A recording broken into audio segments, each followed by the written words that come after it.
সুপ্রিয় দর্শক শ্রোতা মণ্ডলী, আপনারা এই মুহূর্তে আমাকে যে যেখান থেকে দেখছেন এবং পরবর্তী যে যেখান থেকে দেখবেন, সকলকে জানাই আমার আন্তরিক অভিনন্দন এবং শুভেচ্ছা। আজকে হেডলাইন দেখে বা ব্যানার দেখে আপনারা বুঝতে পারছেন আমি কি কথাটা বলছি, যে 13 নভেম্বর সেদিন ঢাকা শহরে কি মিলিশিয়া থাকবে নাকি পুলিশ থাকবে, এই বিষয়টার উপরে। তো এই বিষয়টা নিয়ে কথা বলতে গেলে আপনার পুরো পুরো ব্যাপারটা আপনাকে একটু কষ্ট করে আজকে শুনতে হবে। সেটা যদি 10 মিনিট 15 মিনিট হোক, তা তো একটু কষ্ট করে শুনলে হয়তো অনেক ইনফরমেশন পেয়ে যাবেন। এই যে মিলিশিয়ার কথাটা, হঠাৎ করে মিলিশিয়ার কথা কেন? আপনি দেখেন বেশ কয়েকদিন যাবৎ ফেসবুকে আসছে হঠাৎ করে যে 7,000 মিলিশিয়া নামছে, 8,000 মিলিশিয়া নামাবে। ওই আসিফ মাহমুদ সজীব ভুঁইয়ার তৈরি করা 8,000 পুলিশ, তাদের পুলিশ পোশাক নিয়ে, তাদের পুলিশের পোশাকে তাদেরকে নামানো হবে, তারা সবাই ফাইট করবে, এই করবে সে করবে, ব্যাপক। আবার এদিকে আপনারা দেখেন যে গতকালকের ভিডিওতেই বলেছি যে 15টা জেলার ডিসি চেঞ্জ করা হয়েছে, যেটা কালকেই এক্সপ্লেন করেছি কেন করা হয়েছে। এবং 50টা থানাকে টোটালি রেড অ্যালার্টে রাখা হয়েছে, এবং কিছু যে আপনার রিজার্ভ পুলিশ যারা আছে তাদেরকে আনা হচ্ছে, বিভিন্ন জায়গা থেকে রিজার্ভ ক্যাম্প থেকে পুলিশ আনা হচ্ছে। রিজার্ভ ক্যাম্প থেকে যাদেরকে আনা হচ্ছে তাদের অধিকাংশই কিন্তু আবার আওয়ামী সমর্থক বলে তাদেরকে রিজার্ভে পাঠিয়ে দেওয়া হয়েছিল 5ই আগস্টের পরে, তাদেরকে আবার এখন আনা হচ্ছে এই জায়গায়। আর এই মিলিশিয়ার কথা যেটা ভাই, এটা আমার কাছে মনে হয় যেন এটা একটা বোগাস। কারণ আওয়ামী লীগ এই 13ই নভেম্বরের এটা ডেকেছে মাত্র সাত 1 সপ্তাহ আগে। 1 সপ্তাহের ভেতরে ভাই 8,000 মিলিশিয়া তৈরি করে রাইফেল বন্দুক দিয়ে নামায় দেওয়া যায় না, এটা হচ্ছে ফুল বোগাস। একটা কথা একটু স্মরণ করেন তাহলে আপনারা বুঝবেন। যেমন এই যে বিরোধী দল যখন আওয়ামী লীগ সরকার যখন ক্ষমতা ছিল, বিএনপি জামাত যখন আন্দোলন করতো তখন বলতো এই পুলিশের সাথে ছাত্রলীগ আছে, সুতরাং ছাত্রলীগ তোমরা পুলিশ ছেড়ে আসো, আমরা খেলা দেখাই দিব, এই কথাটা কিন্তু তখন ওরা বলতো। আর ঠিক এখন আমরাও কিন্তু সেম কথা বলতেছি। ও ভাই জামাত বিএনপি তোমরা তো ইয়ের সাথে আছো, আহ, পুলিশ বিডিআর এর সাথে আছো, ওদের ছাইরে আসো, আমরা খেলা দেখাই দিব। দেন ওরাও জানে ওই যে তখন যে ওরা বলতো যে ছাত্রলীগ আছে পুলিশের ভেতরে, যে কাউরে একটা ছবি তুলে দিয়ে এইটাই ছাত্রলীগের হেলমেট বাহিনী অমুক তো, সিভিলে অনেক পুলিশ নামতো তাদেরও ছাত্রলীগ বানিয়ে দিত। ঠিক এখন সেম খেলাটা আবারও আপনাদের সাথে খেলছে, যে মিলিশিয়া নামবে। ওরাই খবরটা লিক করছে, ওরাই বলছে যে এই ধরনের খবর দিয়ে দাও, মিলিশিয়া নামবে 8-10 হাজার, ভয়ে যাতে আতঙ্ক থাকে আওয়ামী লীগ ছাত্রলীগের পোলাপান। এটা হচ্ছে মূল থিওরি, আপনারা একটু চিন্তা করেন। এখন 13 তারিখ আসলে হবেটা কি, বা 13 তারিখ কি করতে বলছে? 13 তারিখে বলছে lockdown. Lockdown, Dhaka city lockdown, তার মানে ঢাকার সিটির চতুর্দিকে কিছু যাবে না, কিছু আসবে না, ভেতরেও কাজ কাম হবে না, বাইরের দিকেও যাইতে পারবে না, কেউ ভিতরের দিকে আসতে পারবে না। লকডাউন মানে এরিয়াটা পুরাটাকে, পুরো ঢাকা সিটিটাকে লক করে দেওয়া, একটা জায়গায় লক করে দেওয়া, মানে কোনো কার্যক্রম থাকবে না। তাহলে এইটার জন্য তো ঢাকা সিটিতে যারা আছে বা আপনারা যারা পৌঁছে গেছেন তারা তো পৌঁছে গেছেনই, আর যারা পৌঁছাইতে পারেননি তারা তো পৌঁছাইতে পারবে না। তাহলে তারা তাদের তাদের এলাকায় সেম কাজটা করবেন, প্রতিবাদ জানাবেন, মিছিল মিটিং করবেন যতটুকু সম্ভব। তো এই প্রতিবাদের একটা কাহিনী আমি আপনাদেরকে একটু বলি। এটা এটা গল্প না, এটা কিন্তু বাস্তব। 2005 সালে, তখন মাত্র আমার 4 বছর হয়েছে, আমরা ফ্রান্সে আসছি। হঠাৎ করে এক রাতে দেখি যে ফ্রান্সে ব্যাপক গন্ডগোল, তার মানে কি বিভিন্ন জায়গায় ছেলে পেলেরা নাইমা এই গাড়ির গ্লাস ভাঙতেছে, কোথাও কোথাও দোকানের গ্লাস ভাঙতেছে, এই অবস্থা করতেছে। ঘটনা কি, টিভি খুলে দেখলাম যে সন্ধ্যা 7টার সময় 3টা নিগ্রো ছেলে ফুটবল খেলা আসার সময় পুলিশ দৌড়ানি দিছে মাদক ধরার জন্য। ওরা যে একটা পাওয়ার হাউস স্টেশন বা ট্রান্সফরমার স্টেশনের ভিতরে ঢুকে গেছে। ওখানে ঢুকে যাবো, ওখানে তো ইলেকট্রিসিটি বেশি থাকে, সুতরাং ওখানে ব্লাস্টে 2 জন মারা গেছে, একজন জীবিত ছিল। এরপরে এটা নিয়ে খেপে গেল কারা, পুরা কালাইয়া আর আরবরা। কারণ এরা আফ্রিকান, আরব বলতে এখানে আফ্রিকান, মরক্কো, তিউনিস, আলজেরিয়া সব আফ্রিকান। এরা খেপে গেলে এরা বলে যে পুলিশ এদেরকে ইচ্ছাকৃত হত্যা করলো। এর পরদিন থেকে দেখলাম কি, পরদিন দেখলাম বিভিন্ন জায়গায় 2-4 জন 5 জন 7 জন 10 জন করে এরকম পোলাপাইন সারাদিন বিভিন্ন রোডের অলিতে গলিতে এরা ঘুরতেছে, গ্রুপে গ্রুপে 4 জন 5 জন 3 জন 2 জন এভাবে ঘুরে। তো এগুলো তো নর্মাল, আমাদের জন্য হচ্ছে পোলাপাইন ঘুরে এইখানে, এটা কেউ কেয়ারই নেই আমরা, কেয়ারই নেই। হঠাৎ করে সন্ধ্যার সময়, মানে জাস্ট আপনার সন্ধ্যা 6:30 7টার দিকে হঠাৎ করে দাউ দাউ করে বিভিন্ন জায়গায় আগুনের লেলিহান শিখে। কিরে জানলা খুলে দেখলাম আমার বাসার সামনে যে পার্কিং আছে, শত শত গাড়ি রাস্তার উপর চতুর্দিকে পার্কিং এ গাড়ি আছে, এই গাড়িগুলোতে দিয়ে যারা পেট্রোল ঢালতেছে আর ম্যাচ মারতেছে, পেট্রোল ঢালতেছে ম্যাচ মারতেছে, তার মানে সব গাড়ি জ্বলে যাচ্ছে। এক বিভীষিকাময় অবস্থা। সেই সময় শুধুমাত্র প্যারিস শহরের জন্য প্রায় 40,000 পুলিশ নামানো হয়েছে। এগুলা এই পুলিশ সেই পুলিশ না, এটার মধ্যে আপনার বিভিন্ন ধরনের পুলিশ আছে, মানে হিংস্র পুলিশ পর্যন্ত, ব্যাপক আগ্নেয়াস্ত্র নিয়ে। কন্ট্রোল করা গেল না। এরপর দিন দেখলাম, এখন আমরা সবাই আতঙ্কিত, কি হলো কি হলো। এরপর দিন আমি যাচ্ছিলাম আপনার ফ্রান্স থেকে নিস একটা শহরের দিকে। প্যারিস শহর থেকে বেরোয় আর নিচের দিকে যেতে 2.5 ঘন্টা লাগে। হঠাৎ করে কিছুক্ষণ পর দেখি যে ট্রেন বন্ধ। কিরে, ডান দিকেও আপনার মাইলকে মাইল জায়গা খালি, বাম দিকেও খালি, সামনেও খালি, কারণ এটা হচ্ছে জমিনের উপর দেওয়া যাচ্ছে। আশপাশে অনেক দূরে দূরে বাড়িঘর। কি সে ঘটনা, কি সবাই ইয়ে করতেছে, অনেকক্ষণ দাঁড়ানো, বলতেছে ট্রেন লাইন উপড়ায় ফেলছে। কারা, কে বা কারা ট্রেন লাইন উপড়ে ফেলছে, এই জন্য ট্রেন যাচ্ছে না, মানে আমাদের এটা যাচ্ছে না, ওই দিক থেকে আসতেছে না, ওই দিকেও নাকি উপড়ে ফেলছে। এটা শুনতে শুনতে শুনতে শুনতে শেষ পর্যন্ত আমাদের 3 ঘন্টার যাত্রা, যেখানে আমি সকাল 10টায় পৌঁছালাম, সেখানে যাই পৌঁছলাম রাতের 10টায়, মানে প্রায় 12 থেকে 14 ঘন্টা লেটে। এবং জায়গায় জায়গায় শুনতে পারলাম যে একই অবস্থা, টিভি নিউজ সব জায়গায় একই অবস্থা, বিভিন্ন জায়গায় ট্রেন লাইন উপরে, সারা দেশে, সারা ফ্রান্সে একই অবস্থা, সব জায়গায় গাড়ি জ্বলছে। ওখানে যাই দেখলাম আরেক খেলা, পোলাপাইন বিভিন্ন মোটরসাইকেল এই সেই থেকে বোতলে বোতলে করে পেট্রোল নিচ্ছে। তার কারণ হচ্ছে পেট্রোল পাম্পে গেলে কিন্তু এখানে পেট্রোল দেয় না বোতলে, এই পেট্রোল নিচ্ছে ওরা বিভিন্ন জায়গায়। আস্তে পেট্রোলটা ছিটাই দিয়া একটা ম্যাচ মেরে দিচ্ছে, একজন সিঙ্গেল লোক ব্যাংকের সামনে যায় ছিটে দিচ্ছে, মার্কেটের সামনে ছিটে দিচ্ছে, বড় বড় মার্কেট গ্লাসের 2 4 5টা পাথর মেরে দিয়ে হাওয়া। একজন দুইজনে কাম। সারা ফ্রান্স শহর 3 দিনে 70,000 পুলিশ নিয়োগ দেওয়া হয়েছিল। পুলিশ, বিডিআর, আর্মি, উপরে হেলিকপ্টার, বিমান দিয়ে অনেক কিছু করছে। 3 দিনে তারা নিঃশ্বাস নেওয়ার উপায় ছিল না। পরে সরকার সেখানে নেগোসিয়েশন করতে হয়েছিল। এটা ছিল একটা আন্দোলন। আফ্রিকান কালাইয়া আর বেয়ারা, ইমিগ্রেন্ট ফিমিগ্রেন্ট এরা, এরা করছিল একটা আন্দোলন। বাংলাদেশে তো আসলে আমরা যে ঢাকা লকডাউনের মতো সেরকম কিছু করছি না, না।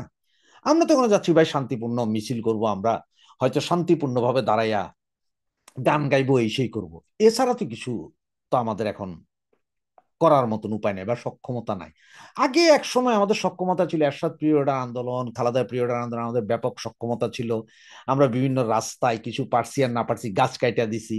বিভিন্ন রাস্তাঘাটে আমরা 2 4 5 জন আগে গেছি, আরেকজনকে সাইকেলের মধ্যে বস্তায় পাথর, বড় বড় কঙ্কর পাথর তুলে দিছি, ভাইয়া আসেন, ফালাই দিস।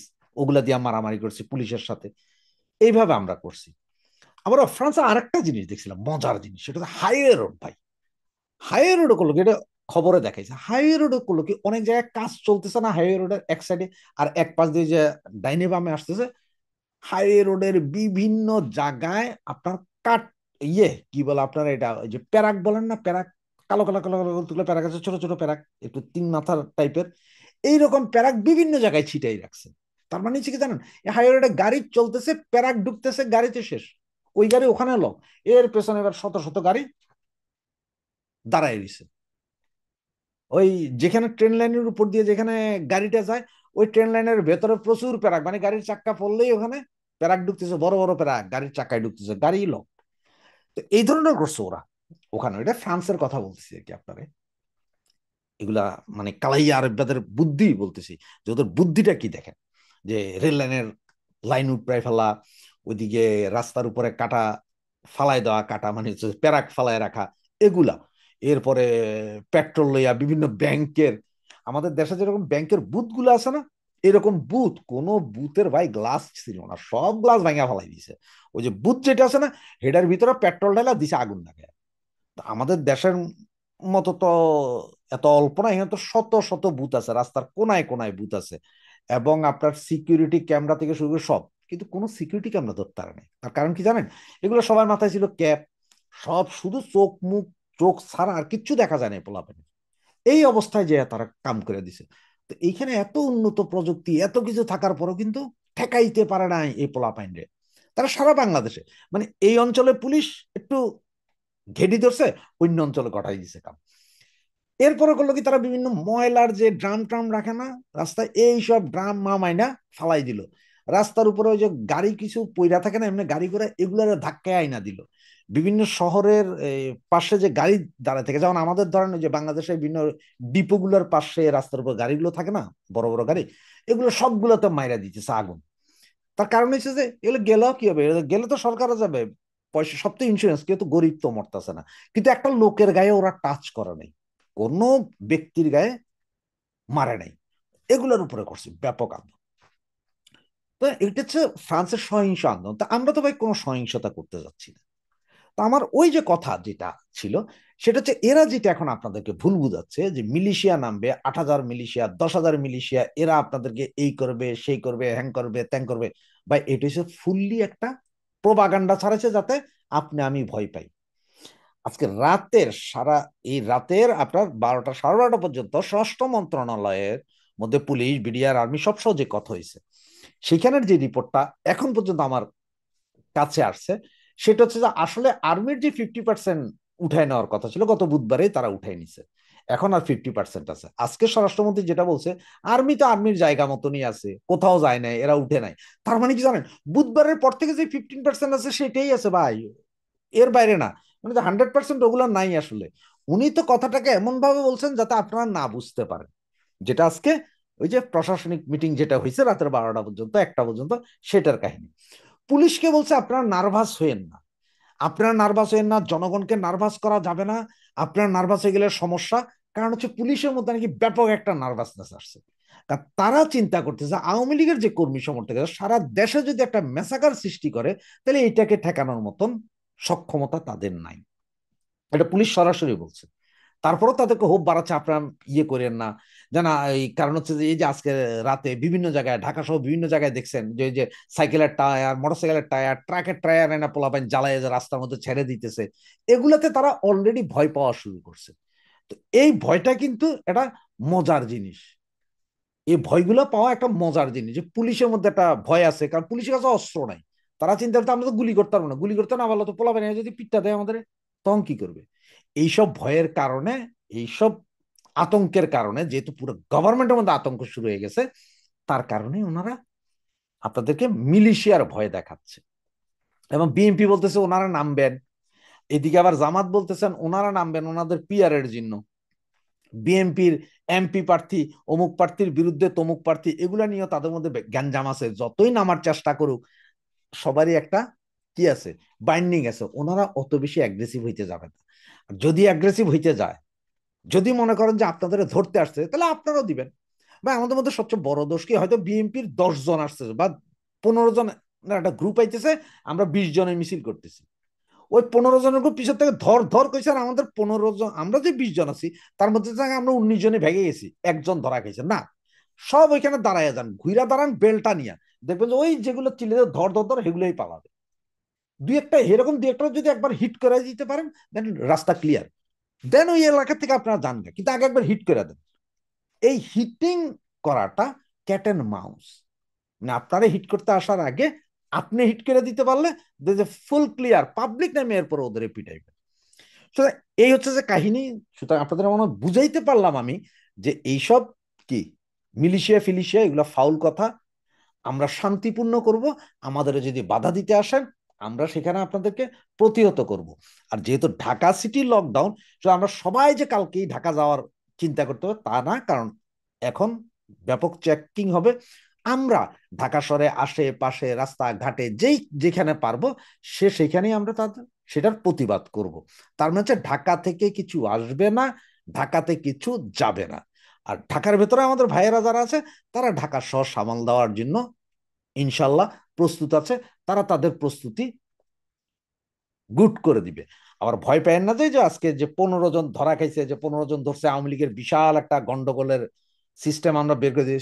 কি কই 15 জনে মিলে বলে 2 লাখ বেলুন উড়াবে আকাশে। শালা পাগলের বংশধর 2 লাখ বেলুন দিয়ে প্রতিবাদ করবে, এটা আর বিশাল কি, এটা ধরে তোমরা বিশাল কাম করে বলো, পেপার পত্রিকা আসছে কিন্তু। এগুলোতে ভাই ফাউল, আমাদের ধরতেছে। এত ছেলে পেলে অ্যারেস্ট হওয়ার পরও কি আমাদের কোনো ঝটিকা মিছিল বন্ধ হয়েছে? মিছিল বন্ধ হয়। 13 তারিখে আমাদের মনে রাখতে হবে যে আমরাই সফল হব। আমরা সফল হইতে হলে আমরা টেকনিক করতে হবে, টেকনিক করলে আমরা সফল হব। তার মানে ওই একই কথা, ঢাকার শহরে কিছু যাবেও না, কিছু আসবে না। কোথায় আমরা কি করতে হবে তা নিজে নিজে চিন্তা করুন। আর ভিডিওটা যদি এখন পর্যন্ত দেখে যদি কিছু না বুঝেন, তাহলে এই ভিডিওটাকে 2বার 3বার 4বার 5বার বুঝে নেন, এরপরে হইলেও আপনার কিছু না কিছু বুঝতে পারবেন। সুতরাং ভালো থাকবেন, সুস্থ থাকবেন, সেফে থাকবেন। জয় বাংলা, জয় বঙ্গবন্ধু।